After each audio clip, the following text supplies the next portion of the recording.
Hey, what's up YouTube? It's your car guy, Harry Drum here, and I got an exciting car to show you today. I got my hands on a 2022 Subaru Outback Wilderness Edition. Let's dive right in. All right, guys and gals, here it is. Again, a 2022 Subaru Wilderness Outback Edition. I happen to be a real big fan of these. They've grown on me quite a bit since they first released. They're a phenomenal mid-size SUV. It's got a 2.4 liter turbocharged 4-cylinder. It has 260 horsepower. I won't tell you it's race car fast, but it is more than adequate. I like the design. I like the cladding. I like the highlighted toe points you see there on the bumper in that copper color. The Yokohama tires are great. They're an all-terrain. Show you those.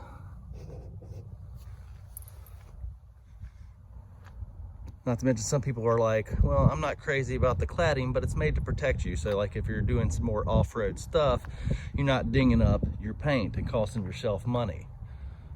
And this right here, people are like, well, I don't understand. Why has it got this strip of black down the middle of the hood? Well, that is for anti-glare, because the last thing you want when you're battling some off-road terrain is a loss of visibility. So that reduces the sun glare on the hood, helping you with your vision a little bit. Trying to give you guys a once over and show you the whole car top to bottom. This one does not have a sunroof. It is available with a sunroof.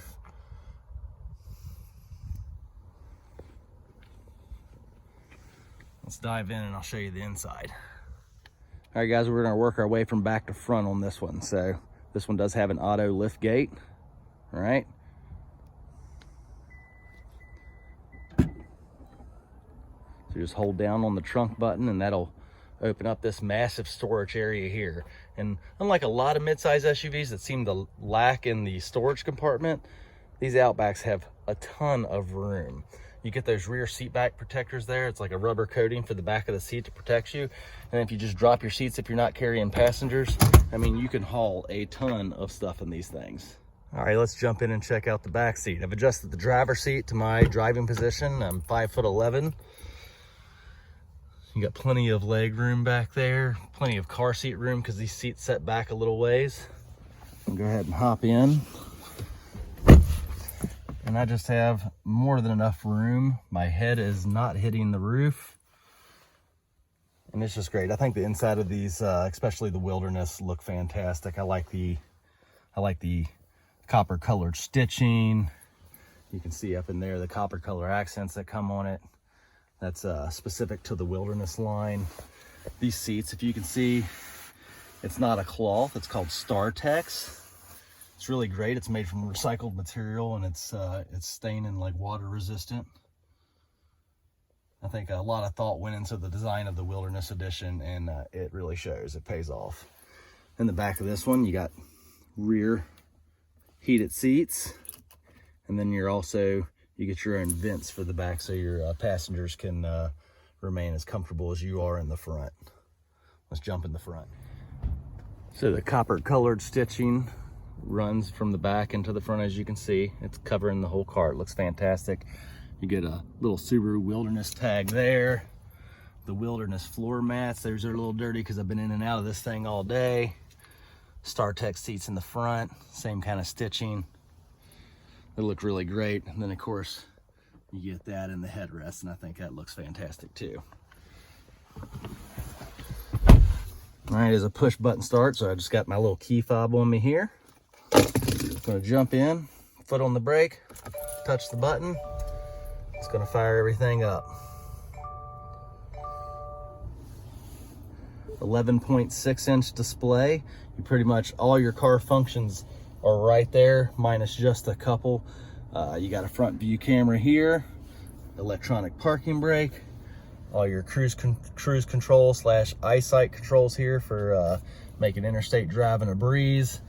All your radio controls on this side, along with your push to talk for your cell phone and things like that. These little buttons right here change up this gauge in the middle. And then you have some trunk presets over here, so if you have a garage, you can set your lift gate to only come up so far, so it's not going to hit the roof of your low garage if you have one of those. All right, let's take this thing on a drive. All right, guys, so we're getting ready to pull around the back of the dealership here, so I'm going a little slow and watching for traffic. Our service drivers are always moving cars through here, and it can, you know, you just got to watch what you're doing. That way you can avoid little accidents and stuff like that. I didn't mention that this car is not available. It's actually part of our loaner program, so if you're a service customer over here at Valley Subaru, you could very well be lucky enough to drive this around for the day. This one has blind spot detection, it's got rear cross traffic alert, auto dimming mirrors all the way around, so both side mirrors and the rear view mirror. And I think these Outbacks ride incredibly smooth. They're one of my favorite Subarus to drive by far. And if you guys follow the channel and maybe stumbled across my WRX video, you'll know that's probably one of my favorite cars that Subaru makes, but this is a close runner-up. And maybe a little more on the practical side, especially if you have family, because it has tons of room.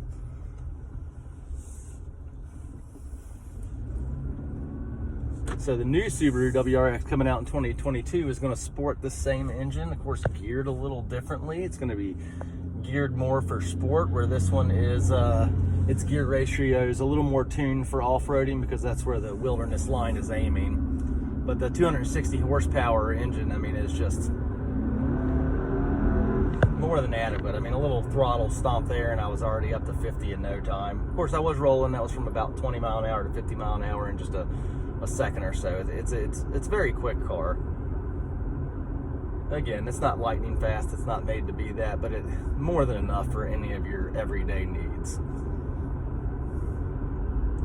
So I'm going to go ahead and set the cruise control here and engage the eyesight system. So I've got my cruise control set, I've engaged my eyesight system, and what that's going to do as far as cruise control set, if we encounter a car on the road, I can be set at 50. If the car's going 40, eyesight's automatically going to slow us down to a safe speed and keep us at the distance we have set with the controls on the steering wheel. Another thing you can do with eyesight is turn on your lane centering technology by hitting the little steering wheel button on the right side of your steering wheel. And once that goes active, let me show you. Look, I'm not driving, the car's doing it for you. Now, it's not made to be an autopilot, so you should always have your hands on the wheel. I'm doing this for a demonstration only. I'm gonna go ahead and turn that back off. But yeah, it's very great. I've delivered cars across the mountain. I mean, eyesight does a phenomenal job of, you know, well, keeping its eyes on the cars in front of you and the lines on the road. And if you're distracted even for a second, you can be in an accident, and eyesight is an aid to help mitigate those accidents. And it's a really great system. I've come to really trust it. When I first started working here, Josh, who's been in a couple videos and helped me out before, so you guys probably know him, he took me on a drive to demo a car, and then he's driving up the road with his hands on his knees, and I was in the passenger seat freaking out. And once I got inside one and actually got to play with it and test it out, it really grew on me. It's a very dependable system. And that's why they score IIHS top safety picks, as eyesight and the steering responsive headlights, which actually the headlights will swivel into a turn with you, just increasing your visibility. It's also really phenomenal. I like it a lot. I kill this video, do a little loop, and I'll get back and talk to you guys some more about the car. Now, before we get back to the dealership, I did just think of a couple things that I meant to bring up and spaced out on, so you guys got me for a little more road time here. Some of the off-road improvements from the standard Outback to the Outback Wilderness. So on a standard Outback, you get a ground clearance of 8.7 inches, which is respectable for a midsize SUV. But on the Wilderness, you go up to 9.5. So that's going to increase your approach, departure, and breakover angles, making it more off-road capable. And specific to the Outback Wilderness, you also get a dual mode X Mode. And if you're not familiar with Subaru, X Mode is like the intelligent four-wheel drive system or all-wheel drive system of Subaru. So in a Subaru, you get symmetrical all-wheel drive, or if all four wheels are turning at all times, they're all getting power. In X Mode, let's say you're on an embankment and one of your wheels start to lose traction. So X Mode will rob the wheel that is spinning freely of power and push it to the 3 that have traction to help get you out of that jam. It also activates hill descent control, so you can approach a hill at a slow speed, let's call it, 3 or 5 mile an hour. Let your foot off the gas, let your foot off the brake, and the car computer, using the anti-lock brakes, will safely navigate you down the slope so that you do not enter into a slide. So it does that. So the dual mode X mode on a standard Outback, if you brake, I think it's like 15 mile an hour, maybe it's 20. If you brake a certain speed, X mode's going to kick off, and you're going to have to engage it again when you slow back down to reactivate X mode. On the Wilderness, it'll shut itself off, but it'll remain active. So when you slow back down, you do not have to re-engage it. It is still on from the last time that you had it on. It's a pretty nice feature. That way, if you're out playing in some slippery stuff, and then you get a breakaway where you can give it some gas, and when you slow back down, it's automatically engaged again, and you can go back to navigating your obstacle with X mode engaged. So anyway, all right, I'll talk to you guys at the dealership. This has been fun. All right, guys, back at the dealership. Car's still running. I'm still going to park it after this is over, but I wanted to give you some final thoughts on it.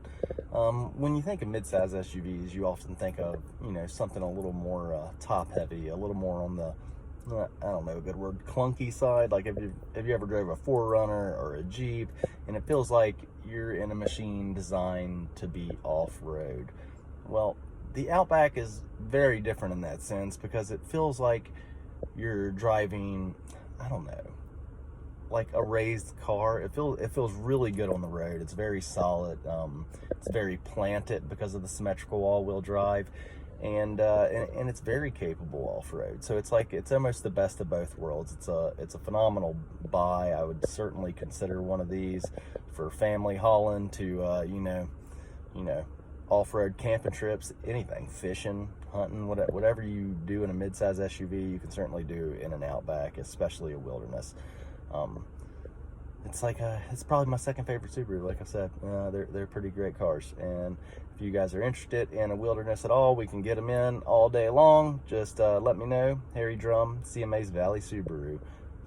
540-213-6824 is the work number here. Well, you guys have a great one. This was fun, and we'll do another one soon. Bye.